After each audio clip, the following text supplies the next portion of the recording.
Welcome to my channel వరం smile. ఈరోజు మీ అందరికీ నేను ఒక అద్భుతమైన రెసిపీని అయితే పరిచయం చేయబోతున్నానండి. అదే ఆంధ్ర స్టైల్ చేపల పులుసు. తిన్నారంటే వాహ్ ఏం రుచి అని అనాల్సిందే. బెస్ట్ టేస్ట్ కోసం కొన్ని టిప్స్ కూడా చెప్తాను.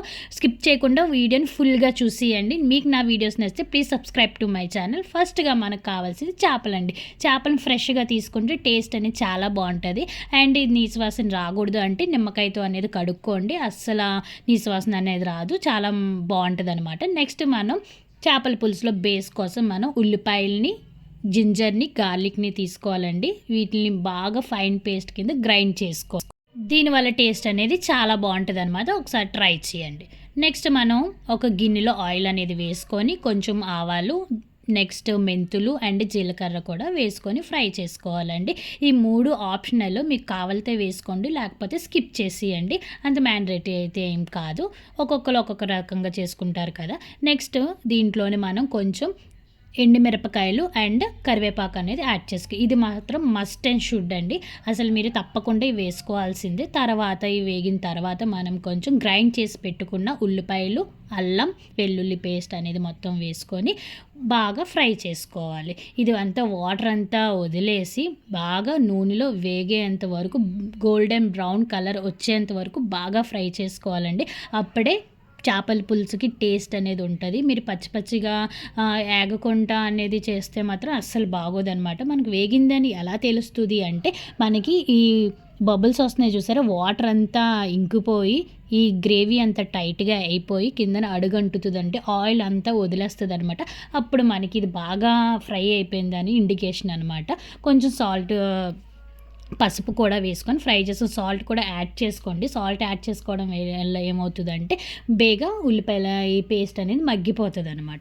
సో ఇలా అయిన తర్వాత మనం కొంచెం టమాటాలు కూడా వేసుకొని ఒకసారి కలుపుకోవాలి. టమాటాలు బాగా మెత్తగా అవ్వాలండి. తర్వాత మనం ఏదైనా యాడ్ చేసుకోవాలి. ఇవి మెత్తగా అవ్వకుండా మనం మిగతా ఇంగ్రీడియంట్స్ అన్నీ యాడ్ చేసుకుంటే అంత బాగోదనమాట. సో నెక్స్ట్ పచ్చిమిరపకాయలు కూడా చాలా టేస్ట్ని అయితే ఇస్తుందండి చేపల పులుసులోని. ఇవి కూడా వేసి బాగా ఫ్రై చేసుకొని, చూసారా టమాటాలు అనేది ఏ విధంగా అయితే బాగా మగ్గిపోయాయో, ఈ విధంగా టమాటాలు అనేది మగ్గిపోతే అప్పుడు మనం నెక్స్ట్ ప్రాసెస్కి వెళ్ళిపోదాం. చూసారా ఏ విధంగా అయితే మగ్గిపోయినా.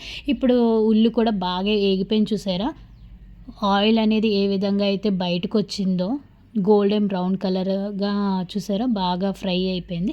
ఇప్పుడు మనం దీంట్లో 2 స్పూన్స్ ధనియాల జీలకర్ర పొడి అనేది యాడ్ చేసుకోవాలండి. నెక్స్ట్ 3 స్పూన్స్ కారం అనేది యాడ్ చేసుకోవాలి. కారం మీ టేస్ట్కి తగ్గట్టుగా వేసుకొని, మీరు స్పైస్ ఎక్కువ తింటానంటే ఎక్కువ యాడ్ చేసుకోండి, లేదు అంటే తక్కువ స్పైసెస్ కావాలి అంటే తక్కువ కారం యాడ్ చేసుకోండి. ఇక్కడ 3 స్పూన్స్ ఆఫ్ కారం అనేది నేను యాడ్ చేసుకున్నా. నెక్స్ట్ ఒక టీ స్పూన్ అంటే గరం మసాలా. గరం మసాలా టేస్ట్ అసలు సూపర్, వేయగానే స్మెల్ అనేది చాలా బాగుంటుంది అనమాట. సో ఇది హోమ్ మేడ్ గరం మసాలా. ఈ గరం మసాలా కూడా వేసుకొని ఒక హాఫ్ మినిట్ పాటు బాగా ఫ్రై చేసుకోండి. ఎందుకంటే మొత్తం అన్నీ బాగా ఏగిపోయినాయి కదా. చూసారా పేస్ట్ అనేది ఎంత థిక్గా అయిపోయిందో. ఈ విధంగా అయ్యేంత వరకు మనం బాగా ఫ్రై చేసుకోవాలన్నమాట. చూసారా ఈ విధంగా అయిపోయిన తర్వాత మనం నెక్స్ట్ ప్రాసెస్లోకి వెళ్ళిపోదాం. ఇప్పుడు మనం చింతపండు అనేది యాడ్ చేసుకోవాలి. 2 నిమ్మకాయల సైజ్ అంత చింతపండు అయితే తీసుకున్నానండి. సో అది బాగా వాటర్లో నానబెట్టి మనం దీంట్లో అనేది యాడ్ చేసుకోవాలి. చింతపండు అనేది చాలామంది ఈ వేగుతున్నప్పుడే ముక్కలు వేసేసి మగ్గిస్తారండి. అలాగా మగ్గించినప్పుడు ఏమవుతుందంటే ముక్కలు అనేది విరిగిపోతాయి అన్నమాట. సో ఆ విధంగా కాకుండా ముందు చింతపండు వాటర్ వేసి బాగా మరగనివ్వండి. ఈ విధంగా 1 నిమిషం బట్టి మరిగిన తర్వాత మనం కొరియండర్ కూడా యాడ్ చేసుకొని మూత పెట్టుకోండి. కొంచెం మరుగుతుంది చూసారా. ఇప్పుడు మనం మామిడికాయ ముక్కలు అనేది కూడా యాడ్ చేసుకోవాలన్నమాట. సో ఈ యాడ్ చేసుకొని మూత పెట్టేసుకొని, చూసారు ఈ విధంగా బాయిల్ అవ్వాలి. వాటర్ అంతా బాగా బాయిల్ అయిన తర్వాత మనం చేప ముక్కలు అనేది యాడ్ చేసుకోవాలండి. అప్పుడే చేపల యొక్క టేస్ట్ అనేది చాలా బాగుంటుంది అనమాట. సో ఈ విధంగా బాయిల్ అయినప్పుడు వేసుకుంటే మనకి ఎటువంటి నీసు వాసన కూడా రాదు. మీరు బాయిల్ అవ్వకుండా వేసుకుంటే మాత్రం అస్సలు ఆ స్మెల్ అనేది బాగోదనమాట. సో ఇలా బాగా వాటర్ బాగా బాయిల్ అయిన తర్వాత మనం చేప ముక్కలు అనేది యాడ్ చేసుకొని ఒక 2 మినిట్స్ పాటు 1 మినిట్ హై ఫ్లేమ్లో పెట్టి మూత పెట్టేసి మనం బాగా ఉడికించుకోవాలండి. తర్వాత సిమ్లో పెట్టేసి ఇంకో 2 మినిట్స్ పాటు మనం ఉడికించుకోవాలి. తర్వాత ముక్క అనేది 80% ఉడికిపోయింది అనిపిస్తే మీరు స్టవ్ ఆఫ్ చేసేయండి.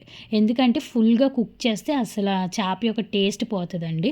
సో, 80% ఉడికింది అనిపించినప్పుడు స్టవ్ ఆఫ్ చేసి రెస్ట్ ఇవ్వండి. ఆ నెక్స్ట్ 5 మినిట్స్ ఆ వేడికి అనేది చేప అనేది బాగా ఉడికిపోతదండి.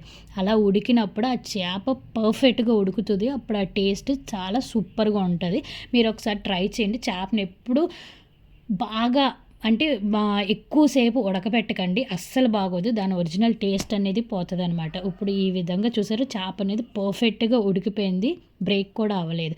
నెక్స్ట్ బౌల్‌లో తీసుకొని సర్వ్ చేసుకోవడమే. చూసారా ఎంతో టేస్టీగా, రుచికరంగా ఉండే ఆంధ్ర స్టైల్ చేపల పులుసు అనేది రెడీ అయిపోయింది. Please subscribe to my channel.